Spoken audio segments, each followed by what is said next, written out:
Hello po, masayang umaga sa ating lahat. Masayang araw ho ng Lunes, no? Oo, araw ng Lunes. Ngayon, nandito tayo sa may mismong kabilang block kung saan ito po yung pinaka-grow out natin na tilapia. For harvest na po to, guys.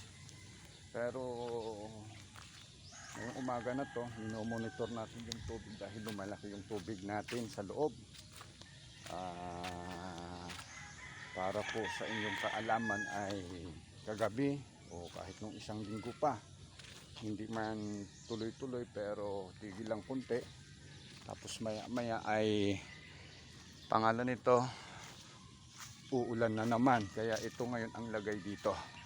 Malakas yung tubig papasok dito sa mismong pinagkukunan namin ng tubig dito sa may drainage. Ayan, kaya ang loob ng fish pan, ayan, ito po yung loob ng fish pan, medyo lumebel na ho yung tubig. Kaya ang inaano lang natin ito, inaalala lang natin ito ngayon, no? Yung pag tuloy-tuloy pa rin tong tubig papasok dito sa may mismong creek natin, yung labas, yung pinakakanal,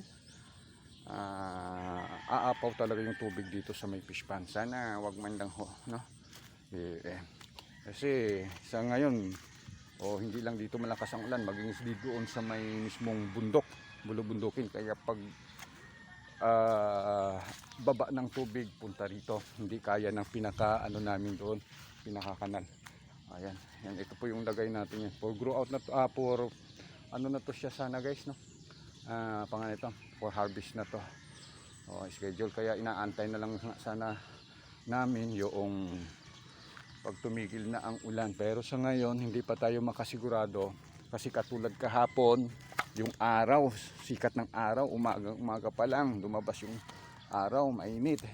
Pero bandang tanghali, mga alas 11 na yon, mag-alas 11 na, umulan na naman tuloy-tuloy. Yun, tigil lang saglit, ulan na naman hanggang sa gabi. Tingnan mo nga tong palayan, guys, oh. Yan, ang palayan to, guys, yan yung palayan to. Yan, mataas ang tubig. Buti naman yung mga tao dito, at saka kami, hindi pa nakapagtanim mismo. Hindi pa nakapagtanim, kaya hindi tayo dito. Ito lang yung fish pan natin ang inaalala. Sana wag umapaw dito sa may pilapil ng fish pan natin, kasi ito po harvest na talaga to.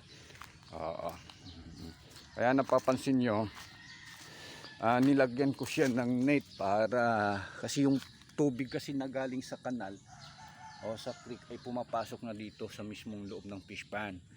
Level na siya konti, medyo mataas na nga ang tubig dito sa may kanal, pumapasok na dito konti. Kaya nilagyan ko siya ng net. Ito, nilagyan ko ng net dahil nga ano to siya, guys. Ito, napapansin nyo tong net na to. Ayan, itong hinahawakan ko, net ko to.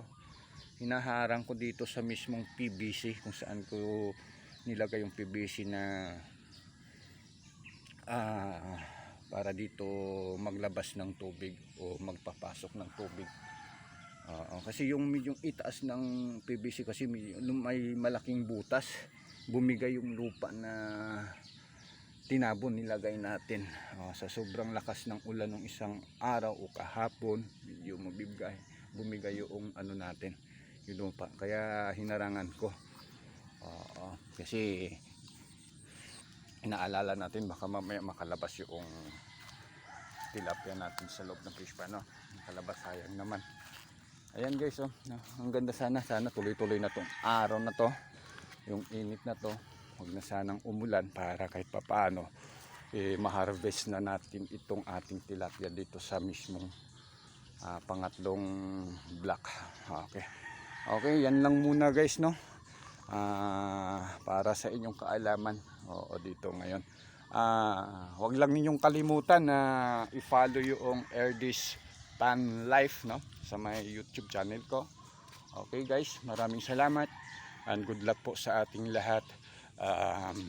Bye bye.